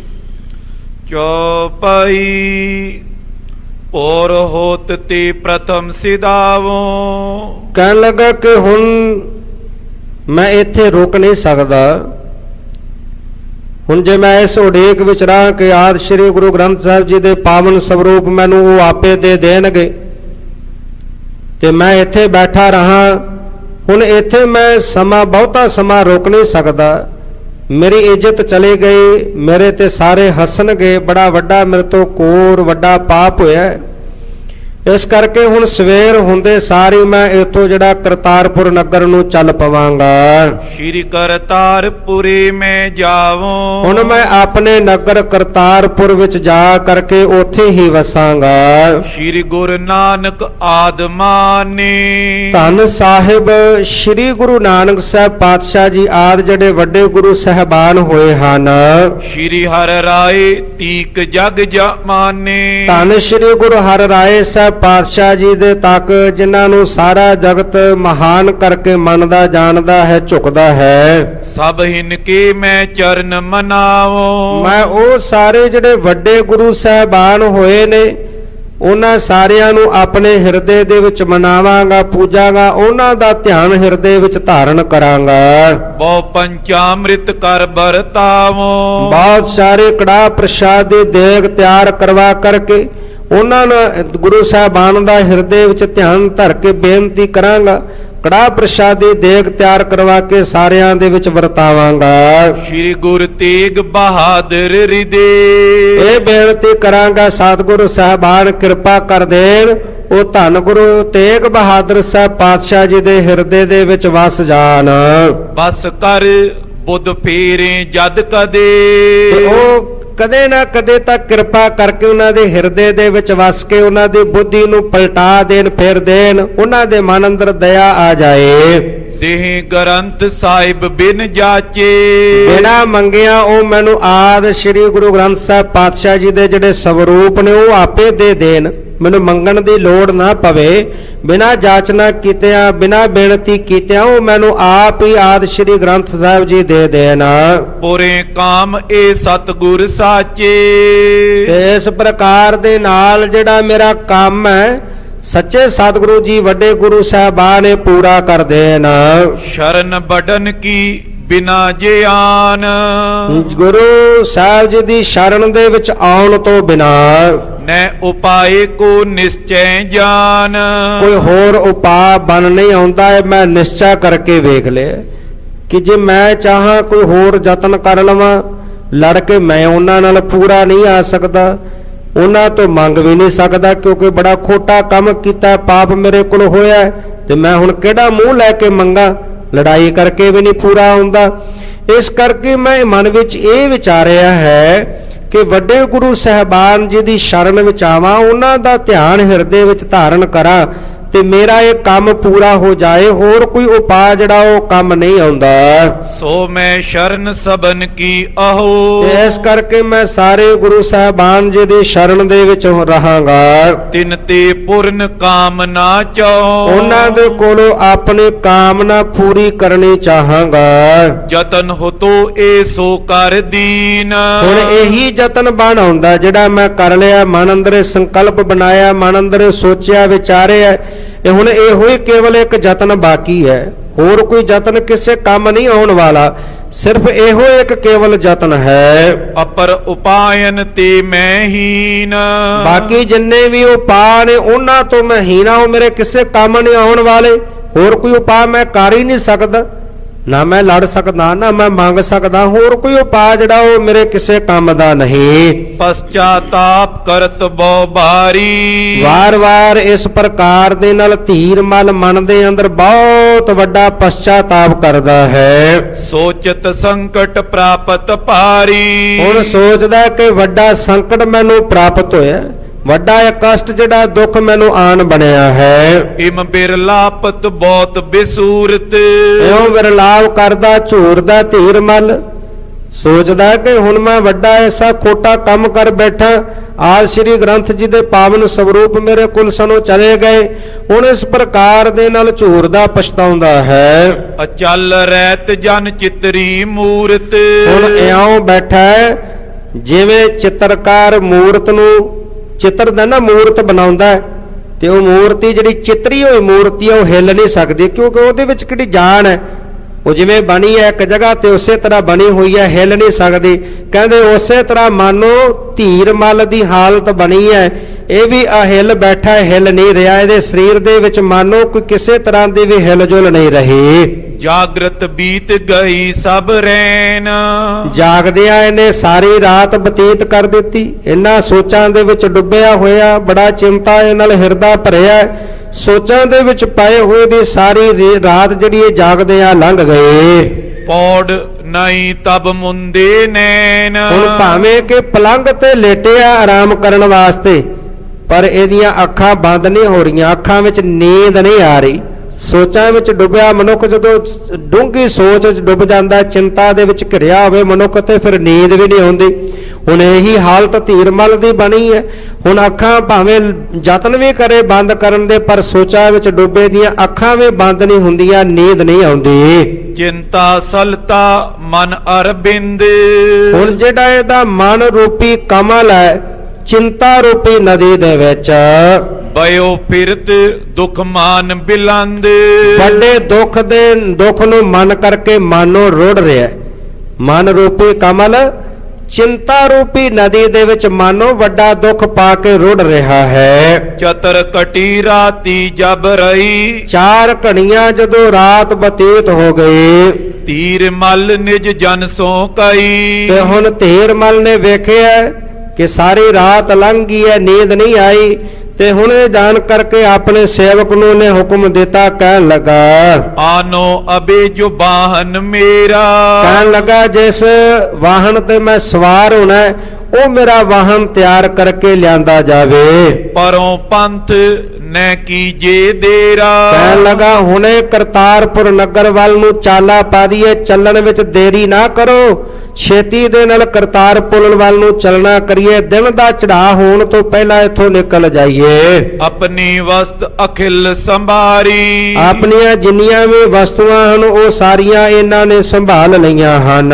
ਲੀਨ ਦਰਬ ਮੁਕਤੂਸ਼ਨ ਤਾਰੀ, ਹੁਣ ਧੀਰਮਲ ਨੇ ਵਸਤੂਆਂ ਵੀ ਲੈ ਲਈਆਂ, ਸਾਰਾ ਧਨ ਵੀ ਪ੍ਰਾਪਤ ਕਰਕੇ ਚੁੱਪ ਕੀਤਾ ਹੈ। ਗਮਨੇ ਮਾਰਗ ਪੁਰ ਕਰਤਾਰ, ਹੁਣ ਇਹ ਸਾਰੀਆਂ ਵਸਤੂਆਂ ਧਨ ਆਦਿਕ ਲੈ ਕੇ ਇਹਨਾਂ ਨੇ ਕਰਤਾਰਪੁਰ ਨਗਰ ਵੱਲ ਨੂੰ ਚਾਲਾ ਪਾਇਆ ਹੈ। ਚਿਤੈ ਗ੍ਰੰਥ ਜੀ ਹਿਰਦੇ ਮਜਾਰ, ਹੁਣ ਹਿਰਦੇ ਦੇ ਵਿੱਚ ਆਦਿ ਸ੍ਰੀ ਗੁਰੂ ਗ੍ਰੰਥ ਸਾਹਿਬ ਜੀ ਬਾਰੇ ਸੋਚਦਾ ਜਾ ਰਿਹਾ ਹੈ।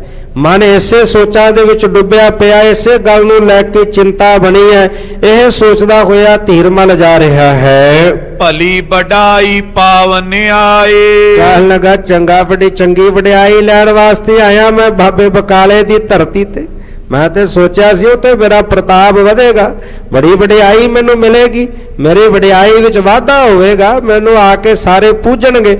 ਕਹਿਣ ਲੱਗੇ ਚੰਗੀ ਵਡਿਆਈ ਲੈਣ ਵਾਸਤੇ ਮੈਂ ਇੱਥੇ ਆਇਆ। ਹੋਤੀ ਪ੍ਰਥਮ ਪੀ ਦਈ ਗਵਾਏ, ਜਿਹੜੀ ਪਹਿਲਾਂ ਸੀ ਕਹਿੰਦੇ ਉਹ ਵੀ ਚਲੀ ਗਈ। ਇੱਥੇ ਹੋਰ ਤਾਂ ਕੀ ਮਿਲਣੀ ਸੀ ਵਡਿਆਈ, ਉਹਦੇ ਵਿੱਚ ਵਾਧਾ ਤਾਂ ਕੀ ਹੋਣਾ ਸੀ। ਐਸਾ ਖੋਟਾ ਕਰਮ ਕਰ ਲਿਆ ਕਿ ਜਿਹੜੀ ਥੋੜੀ ਬਹੁਤੀ ਸੀ ਉਹ ਵੀ ਮੈਂ ਗਵਾ ਕੇ ਚੱਲਿਆ ਹਾਂ। ਅਧਿਕ ਬਿਸੂਰਤ ਨਿਜ ਕਰ ਗਇਓ, ਹੁਣ ਇਸ ਤਰ੍ਹਾਂ ਦੇ ਨਾਲ ਧੀਰਮਲ ਹਿਰਦੇ ਦੇ ਵਿੱਚ ਝੂਰਦਾ ਹੋਇਆ ਆਪਣੇ ਘਰ ਪਹੁੰਚਿਆ ਹੈ। ਨੈ ਬਸ ਚੱਲਿਓ ਹਿਰਦੇ ਪਛਤਇਓ, ਹੁਣ ਧੀਰਮਲ ਦਾ ਕੋਈ ਵਸ ਨਹੀਂ ਚੱਲਿਆ, ਹਿਰਦੇ ਦੇ ਅੰਦਰ ਕੇਵਲ ਪਛਤਾਵਾ ਰਹਿ ਗਿਆ। ਪਛਤਾਉਂਦਾ ਹੋਇਆ ਆਪਣੇ ਘਰ ਪਹੁੰਚਿਆ, ਪਰ ਇਹਦਾ ਕੋਈ ਵਸ ਨਹੀਂ ਚੱਲਿਆ। ਦੋਹਰਾ ਗ੍ਰਾਮ ਬਕਾਲੇ ਕੇ ਬਿਖੈ ਹੋਈ ਜਬੇ ਪਰਬਾਤ, ਹੁਣ ਇਧਰ ਬਕਾਲੇ ਨਗਰ ਦੇ ਵਿੱਚ ਜਦੋਂ ਰਾਤ ਬਤੀਤ ਹੋਈ, ਸਵੇਰ ਦਾ ਸਮਾਂ ਹੋਇਆ। ਧੀਰ ਮਲ ਕੋ ਸਿਵਰ ਪਿਖ ਪਰਿਓ ਛੂਚ ਗਾਰਾਤ। ਤੇ ਜਦੋਂ ਹੁਣ ਸਾਰਿਆਂ ਨੇ ਵੇਖਿਆ ਕਿ ਧੀਰਮਲ ਦਾ ਡੇਰਾ ਖਾਲੀ ਪਿਆ, ਜਦੋਂ ਸਵੇਰ ਹੋਈ ਦਿਨ ਚੜਿਆ, ਵੇਖਿਆ ਕਿ ਧੀਰਮਲ ਦੇ ਡੇਰੇ ਵਿੱਚ ਕੋਈ ਨਜ਼ਰ ਨਹੀਂ ਆ ਰਿਹਾ, ਖਾਲੀ ਪਿਆ। ਵਿਚਾਰਿਆ ਕਿ ਹੁਣ ਰਾਤ ਦੇ ਸਮੇਂ ਉਹ ਇੱਥੋਂ ਨਸ ਗਿਆ, ਨਗਰ ਛੱਡ ਕੇ ਚਲਾ ਗਿਆ ਹੈ। ਚੌਪਈ ਸਭ ਹਿਨ ਪੇਖਿਓ ਉਠ ਸੋ ਗਇਓ। ਸਾਰਿਆਂ ਨੇ ਵੇਖਿਆ ਕਿ ਧੀਰਮਲ ਇੱਥੋਂ ਉੱਠ ਗਿਆ, ਭਾਵੇਂ ਡੇਰਾ ਛੱਡ ਕੇ ਬਕਾਲੇ ਨਗਰ ਨੂੰ ਛੱਡ ਕੇ ਚਲਾ ਗਿਆ ਹੈ। ਨਹਿ ਰਹਿ ਸਕਿਓ ਖੋਟ ਜਿਨ ਕਹਿਓ। ਖੋਟਾ ਕਰਮ ਕੀਤਾ ਸੀ ਉਹਨੇ, ਵੱਡਾ ਪਾਪ ਕੀਤਾ, ਅਨਾਦਰ ਕੀਤਾ ਗੁਰੂ ਤੇਗ ਬਹਾਦਰ ਸਾਹਿਬ ਪਾਤਸ਼ਾਹ ਜੀ ਦਾ। ਹੁਣ ਇਹ ਖੋਟਾ ਕਰਮ ਕਰਨ ਕਰਕੇ ਉਹ ਇੱਥੇ ਰਹਿ ਨਹੀਂ ਸਕਿਆ, ਹੁਣ ਇੱਥੇ ਤਾਹੀ ਉਹ ਟਿਕ ਨਹੀਂ ਸਕਿਆ। ਨਿਜ ਪ੍ਰਾਨਨ ਮੈਂ ਸੰਸੇ ਜਾਣਾ। ਤੇ ਇਹ ਵੀ ਸੰਸਾ ਉਹਦੇ ਹਿਰਦੇ 'ਚ ਬਣ ਗਿਆ ਸੀ ਕਿ ਹੁਣ ਮੇਰੇ ਪ੍ਰਾਣ ਚਲੇ ਜਾਣਗੇ ਜੇ ਮੈਂ ਇੱਥੇ ਰਿਹਾ। ਇੱਥੇ ਰਹਿ ਕੇ ਮੈਂ ਆਪਣੇ ਪ੍ਰਾਣ ਨਾ ਕਿਤੇ ਗਵਾ ਲਵਾਂ, ਇਹ ਵੀ ਸੰਸਾ ਉਹਦੇ ਹਿਰਦੇ ਵਿੱਚ ਬਣਿਆ ਹੋਵੇਗਾ। ਜਿਸ ਨੇ ਕਰੂਰ ਕਰਮ ਇਤ ਠਾਨਾ। ਜਿਸ ਨੇ ਐਸਾ ਵੱਡਾ ਜਿਹੜਾ ਕ੍ਰੋਧ ਵਿੱਚ ਆ ਕੇ ਵੱਡਾ ਅਪਰਾਧ ਕੀਤਾ, ਐਸਾ ਖੋਟਾ ਕਰਮ ਜਿਹੜਾ ਪਾਪ ਕਰਮ ਕੀਤਾ। ਕੈਸੇ ਚਰਨ ਟਿਕੇ ਤਿਸ ਕੇਰੇ। ਹੁਣ ਉਹ ਇੱਥੇ ਕਿਵੇਂ ਟਿਕ ਸਕਦਾ ਸੀ, ਉਹ ਇੱਥੇ ਕਿਵੇਂ ਨਿਵਾਸ ਰੱਖ ਸਕਦਾ ਸੀ, ਕਿਉਂਕਿ ਵੱਡਾ ਪਾਪ ਕਰਮ ਕਰ ਲਿਆ। ਸਾਰੇ ਪਾਸੇ ਤੋਂ ਤਰਕਾਰਾਂ ਪੈਣੀਆਂ ਸਨ, ਲਾਹਨਤਾਂ ਪੈਣੀਆਂ ਸਨ। ਖੋਟਾ ਕਰਮ ਕਰਕੇ ਉਹ ਇੱਥੇ ਕਿਵੇਂ ਟਿਕ ਸਕਦਾ ਸੀ। ਵੱਡ ਅਪਰਾਧ ਕੀਨ ਸਭ ਹੇਰੇ। ਸਾਰਿਆਂ ਨੇ ਵੇਖਿਆ ਕਿ ਉਹਨੇ ਵੱਡਾ ਅਪਰਾਧ ਕੀਤਾ, ਜਿਹੜਾ ਵੱਡਾ ਅਪਰਾਧ ਕੀਤਾ ਉਹਦੇ ਬਾਬਤ ਸਾਰਿਆਂ ਨੇ ਵੇਖਿਆ ਜਾਣਿਆ ਹੈ। ਤਰਸਤ ਕਰਤ ਪਾ ਸੰਸੇ ਪ੍ਰਾਨ। ਤੇ ਆਪਣੇ ਹਿਰਦੇ ਦੇ ਵਿੱਚ ਡਰਦਾ ਹੋਇਆ ਕਿ ਜਿਹੜੇ ਮੇਰੇ ਪ੍ਰਾਣ ਨੇ ਉਹ ਕਿਤੇ ਨਾ ਨਿਕਲ ਜਾਣ, ਡਰਦਾ ਹੋਇਆ ਕਿ ਕਿਤੇ ਮੱਖਣ ਸ਼ਾਹ ਕਿਤੇ ਆ ਕੇ ਮੇਰੇ ਫਿਰ ਮੈਨੂੰ ਮੌਤ ਜਿਹਦੇ ਘਾਟ ਉਤਾਰ ਦੇਵੇ, ਕਿਤੇ ਮੇਰੇ ਪ੍ਰਾਣ ਹਣ ਲਵੇ, ਕਿਤੇ ਮੇਰੇ ਪ੍ਰਾਣ ਨਾ ਚਲੇ ਜਾਣ, ਇਹ ਡਰ ਮਨ ਕਰਕੇ ਸਮਕਾਇਰ ਕੇ ਧੀਰ ਧਰਾਨਾ। ਉਹ ਕਾਇਰ ਦੇ ਸਮਾਨ ਹੋ ਕੇ, ਧੀਰਮਲ ਜਿਹੜਾ ਗੁਰੂ ਬਣ ਕੇ ਬੈਠਾ ਸੀ, ਗੁਰੂ ਬਣ ਕੇ ਪੂਜਾ ਕਰਵਾਉਣੀ ਚਾਹੁੰਦਾ ਸੀ, ਉਹ ਹੁਣ ਕਾਇਰ ਦੇ ਸਮਾਨ ਹੋ ਕੇ ਰਾਤ ਨੂੰ ਇੱਥੋਂ ਡਰ ਕੇ ਭੱਜ ਗਿਆ ਹੈ। ਇਸ ਪ੍ਰਕਾਰ ਤੈ ਮੱਖਣ ਸ਼ਾਹ। ਹੁਣ ਇਧਰ ਭਾਈ ਮੱਖਣ ਸ਼ਾਹ ਜੀ ਜਿਹੜੇ ਬਕਾਲੇ ਨਗਰ ਦੇ ਵਿੱਚ ਸਤਿਗੁਰੂ ਪਾਤਸ਼ਾਹ ਜੀ ਦੇ ਕੋਲ ਰਹਿੰਦੇ ਹਨ। ਰਿਓ ਗੁਰੂ ਟਿਗ ਪ੍ਰੇਮ ਉਮਾਹ। ਜਿਹੜੇ ਧੰਨ ਗੁਰੂ ਤੇਗ ਬਹਾਦਰ ਸਾਹਿਬ ਪਾਤਸ਼ਾਹ ਜੀ ਦੇ ਕੋਲ ਹਮੇਸ਼ਾ ਰਹਿੰਦੇ ਨੇ, ਜਿਨ੍ਹਾਂ ਦੇ ਹਿਰਦੇ ਦੇ ਵਿੱਚ ਪ੍ਰੇਮ ਦਾ ਉਮਾਹ ਹੈ, ਪ੍ਰੇਮ ਉਮੜਿਆ ਪਿਆ, ਜਿਨ੍ਹਾਂ ਦਾ ਹਿਰਦਾ ਪ੍ਰੇਮ ਨਾਲ ਭਰਿਆ ਹੈ। ਦਰਸ਼ਨ ਦਰਸੇ ਪਰਸੇ ਚਰਨ। ਤੇ ਜਿਹੜਾ ਚੱਲ ਕੇ ਆਉਂਦਾ ਧੰਨ ਗੁਰੂ ਤੇਗ ਬਹਾਦਰ ਸਾਹਿਬ ਪਾਤਸ਼ਾਹ ਜੀ ਦੇ ਦਰਸ਼ਨ ਕਰਦਾ, ਦਰਸ਼ਨ ਕਰਕੇ ਧੰਨ ਗੁਰੂ ਤੇਗ ਬਹਾਦਰ ਸਾਹਿਬ ਪਾਤਸ਼ਾਹ ਜੀ ਦੇ ਚਰਨਾਂ ਨੂੰ ਸਪਰਸ਼ ਕਰਦਾ, ਛੂੰਹਦਾ ਹੈ। ਹਰਿਓ ਚਾਹੇ ਦੂਖ ਜਨਮ ਅਰ ਮਰਨ। ਭਾਈ ਮੱਖਣ ਚਾਹੁੰਦਾ ਹੈ ਕਿ ਧੰਨ ਗੁਰੂ ਤੇਗ ਬਹਾਦਰ ਸਾਹਿਬ ਪਾਤਸ਼ਾਹ ਜੀ ਦੇ ਦਰਸ਼ਨ ਪਰਸ ਕੇ ਗੁਰੂ ਸਾਹਿਬ ਜੀ ਦੇ ਚਰਨਾਂ ਨੂੰ ਛੂਹ ਕਰਕੇ ਜਨਮ ਮਰਨ ਦੇ ਵੱਡੇ ਚੱਕਰ ਤੋਂ ਮੈਂ ਨਿਵਰਤ ਹੋ ਜਾਵਾਂ, ਜਨਮ ਮਰਨ ਦਾ ਵੱਡਾ ਚੱਕਰ ਮੇਰਾ ਖਤਮ ਹੋ ਜਾਵੇ। ਨਿਤ ਪ੍ਰਕਾਰ ਸ਼ਰਧਾ ਅਧਿਕ ਬੁਧਾਵੇ। ਇਸ ਪ੍ਰਕਾਰ ਦੇ ਨਾਲ ਦਿਨ ਪ੍ਰਤੀ ਦਿਨ ਹੋਰ ਸ਼ਰਧਾ ਵੱਧਦੀ ਹੈ, ਹੋਰ ਪ੍ਰੇਮ ਹਿਰਦੇ ਵਿੱਚ ਵੱਧਦਾ ਭਾਈ ਮੱਖਣ ਸ਼ਾਹ ਦੇ। ਸ਼੍ਰੀ ਮੁਖ ਬਾਤ ਸੁਨੇ ਸੁਖ ਪਾਵੇ। ਤੇ ਧੰਨ ਗੁਰੂ ਤੇਗ ਬਹਾਦਰ ਸਾਹਿਬ ਪਾਤਸ਼ਾਹ ਜੀ ਦੇ ਪਾਵਨ ਮੁਖ ਤੋਂ ਬਚਨ ਸੁਣਦਾ ਤੇ ਸਤਿਗੁਰੂ ਜੀ ਦੇ ਪਾਵਨ ਬਚਨ ਸੁਣ ਕੇ ਭਾਈ ਮੱਖਣ ਸ਼ਾਹ ਸੁਖ ਪ੍ਰਾਪਤ ਕਰਦਾ। ਸਤਿਗੁਰੂ ਜੀ ਦੇ ਬਚਨਾਂ ਦੇ ਵਿੱਚ ਸੁੱਖਾਂ ਦੇ ਪ੍ਰਾਪਤੀ ਹੁੰਦੀ ਹੈ, ਸਤਿਗੁਰੂ ਜੀ ਦੇ ਬਚਨਾਂ ਦੇ ਵਿੱਚੋਂ ਸੁੱਖਾਂ ਨੂੰ ਮਾਣਦਾ ਭਾਈ ਮੱਖਣ ਸ਼ਾਹ। ਸ਼੍ਰੀ ਗੁਰ ਭਗਤ ਗਿਆਨ ਉਪਦੇਸ਼ੇ। ਧੰਨ ਗੁਰੂ ਤੇਗ ਬਹਾਦਰ ਸਾਹਿਬ ਪਾਤਸ਼ਾਹ ਜੀ ਗਿਆਨ ਦੇ ਸਹਿਤ ਭਗਤੀ ਦਾ ਉਪਦੇਸ਼ ਦਿੰਦੇ ਨੇ। ਜਦੋਂ ਮੁਖ ਤੋਂ ਬੋਲਦੇ ਬਚਨ ਕਰਦੇ ਤੇ ਗਿਆਨ ਦੇ ਸਹਿਤ ਭਰੇ ਬਚਨ ਕਰਦੇ ਆ, ਭਗਤੀ ਦਾ ਉਪਦੇਸ਼ ਦਿੰਦੇ ਹਨ। ਕਟਤ ਕਲੇਸ਼ ਅਸ਼ੇਸ਼ ਹਮੇਸ਼ੇ। ਤੇ ਜਿਨ੍ਹਾਂ ਦੇ ਬਚਨ ਜਿਹੜੇ ਨੇ ਸਾਰੇ ਕਲੇਸ਼ਾਂ ਨੂੰ ਕੱਟ ਦਿੰਦੇ ਨੇ, ਜਿੰਨੇ ਵੀ ਜੀਵਨ ਦੇ ਅੰਦਰ ਕਲੇਸ਼ ਨੇ, ਝੋਰੇ ਨੇ, ਪਾਪ ਨੇ, ਸਤਿਗੁਰੂ ਪਾਤਸ਼ਾਹ ਜੀ ਦੇ ਬਚਨ ਸੁਣ ਕਰਕੇ ਉਹ ਸਾਰੇ ਕਲੇਸ਼ ਮੁੱਕ ਜਾਂਦੇ ਨੇ, ਉਹ ਸਾਰੇ ਪਾਪ ਖਤਮ ਹੋ ਜਾਂਦੇ ਹਨ। ਇੱਕ ਦਿਨ ਮੱਖਣ ਸ਼ਾਹ ਬਖਾਨਾ। ਤੇ ਇੱਕ ਦਿਨ ਹੁਣ ਭਾਈ ਮੱਖਣ ਸ਼ਾਹ ਧੰਨ ਸ਼੍ਰੀ ਗੁਰੂ ਤੇਗ ਬਹਾਦਰ ਸਾਹਿਬ ਪਾਤਸ਼ਾਹ ਜੀ ਦੇ ਕੋਲ ਆਉਂਦਾ ਹੈ।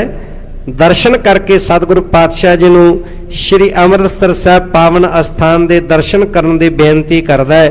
ਤੇ ਕਿਵੇਂ ਧੰਨ ਗੁਰੂ ਤੇਗ ਬਹਾਦਰ ਸਾਹਿਬ ਪਾਤਸ਼ਾਹ ਜੀ ਵੀ ਤਿਆਰੀ ਕਰਕੇ ਭਾਈ ਮੱਖਣ ਸ਼ਾਹ ਜੀ ਨੂੰ ਨਾਲ ਲੈ ਕੇ ਸ਼੍ਰੀ ਅੰਮ੍ਰਿਤਸਰ ਸਾਹਿਬ ਪਹੁੰਚਦੇ ਨੇ। ਇਹ ਆਪ ਜੀ ਕੱਲ ਦੇ ਪ੍ਰਕਰਨ ਅੰਦਰ ਸਰਵਣ ਕਰੋਗੇ। ਸਮੇਂ ਦੇ ਲਿਹਾਜ਼ ਨਾਲ ਇੱਥੇ ਹੀ ਪ੍ਰਕਰਨ ਨੂੰ ਸੰਕੋਚਦੇ ਹਾਂ। ਸਤਿਗੁਰੂ ਪਾਤਸ਼ਾਹ ਜੀ ਦਾ ਮਹਾਨ ਸ੍ਰੇਸ਼ਟ ਸੁਜਸ ਵਰਣਨ ਕਰਦੇ ਆ। ਹੋਈਆਂ ਬੇਅੰਤ ਭੁੱਲਾਂ ਦੀ ਖਿਮਾ ਕਰਨੀ ਗੁਰੂ ਪਾਤਸ਼ਾਹ ਗੁਰੂ ਕੀ ਸੰਗਤ ਬਖਸ਼ਣ ਯੋਗ ਹੈ। ਅਸੀਸ ਬਖਸ਼ਣੀ ਸਤਿਗੁਰੂ ਪਾਤਸ਼ਾਹ ਅੱਗੇ ਲਈ ਸੁਮਤ ਪ੍ਰਦਾਨ ਕਰਨ। ਇੱਕ ਅਰਦਾਸ ਪਾਠ ਕੀ ਰਤ ਕੇ, ਇੱਕ ਅਰਦਾਸ ਪਾਠ ਕੀ ਰਤ ਕੇ, ਅਰਦਾਸ ਪਾਠ ਕੀਰਤ ਕੀ, ਇੱਕ ਅਰਦਾਸ ਪਾਠ ਕੀਰਤ ਕੀ, ਇੱਕ ਅਰਦਾਸ ਪਾਠ ਕੀ ਰਤ ਕੇ, ਇੱਕ ਅਰਦਾਸ ਪਾਠ ਕੀ ਰਤ ਕੇ, ਅਰਦਾਸ ਪਾਠ ਕੀਰਤ ਕੀ, ਇੱਕ ਅਰਦਾਸ ਪਾਠ ਕੀਰਤ। ਗੁਰ ਰਾਮਦਾਸ ਰਾਖੋ ਸ਼ਰਨਾਈ, ਗੁਰ ਰਾਮਦਾਸ ਰਾਖੋ ਸ਼ਰਨਾਈ, ਗੁਰੂ ਰਾਮਦਾਸ ਰਾਖੋ ਸਰਣਾਈ, ਗੁਰੂ ਰਾਮਦਾਸ ਰਾਖੋ ਸਰਣਾਈ, ਗੁਰ ਰਾਮਦਾਸ ਰਾਖੋ ਸ਼ਰਨਾਈ, ਗੁਰ ਰਾਮਦਾਸ ਰਾਖੋ ਸ਼ਰਨਾਈ, ਰਾਮਦਾਸ ਰਾਖੋ ਸਰਣਾਈ, ਗੁਰੂ ਰਾਮਦਾਸ ਰਾਖੋ ਸਰਣਾਈ। ਵਾਹਿਗੁਰੂ ਵਾਹਿਗੁਰੂ, ਵਾਹਿਗੁਰੂ ਵਾਹਿਗੁਰੂ, ਵਾਹਿਗੁਰੂ ਵਾਹਿਗੁਰੂ, ਵਾਹਿਗੁਰੂ ਵਾਹਿਗੁਰੂ, ਵਾਹਿਗੁਰੂ ਵਾਹਿਗੁਰੂ, ਵਾਹਿਗੁਰੂ ਵਾਹਿਗੁਰੂ, ਵਾਹਿਗੁਰੂ ਵਾਹਿਗੁਰੂ, ਵਾਹਿਗੁਰੂ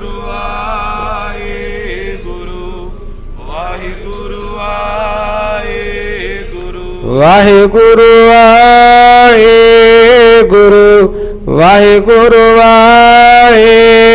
ਵਾਹਿਗੁਰੂ, ਵਾਹਿਗੁਰੂ ਵਾਹਿਗੁਰੂ, ਵਾਹਿਗੁਰੂ ਵਾਹਿਗੁਰੂ।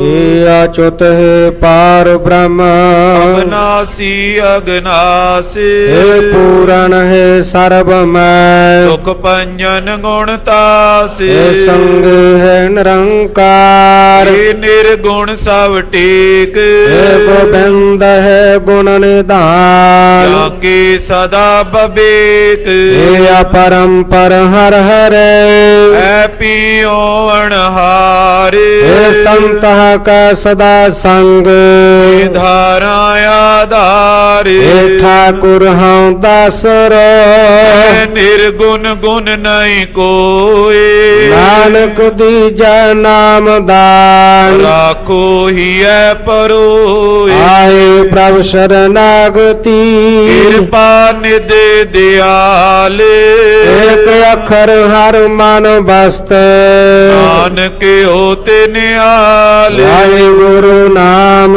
ਜਹਾਜ ਹੈ, ਚੜੇ ਸੋ ਤੇਰੇ ਪਾਰ, ਜੋ ਸ਼ਰਦਾ ਕਰ ਸੇਵੰਦੇ, ਗੁਰ ਪਾਰੇ ਉਤਾਰ ਨਹਾਰ, ਵਾਹਿਗੁਰੂ ਨਾਮ ਜਹਾਜ ਹੈ, ਚੜੇ ਸੋ ਤੇਰੇ ਪਾਰ, ਜੋ ਸ਼ਰਦਾ ਕਰ ਸੇਵੰਦੇ, ਗੁਰ ਪਾਰੇ ਉਤਾਰ ਨਹਾਰ। ਵਾਹਿਗੁਰੂ ਜੀ ਕਾ ਖਾਲਸਾ, ਵਾਹਿਗੁਰੂ ਜੀ ਕੀ ਫਤਿਹ।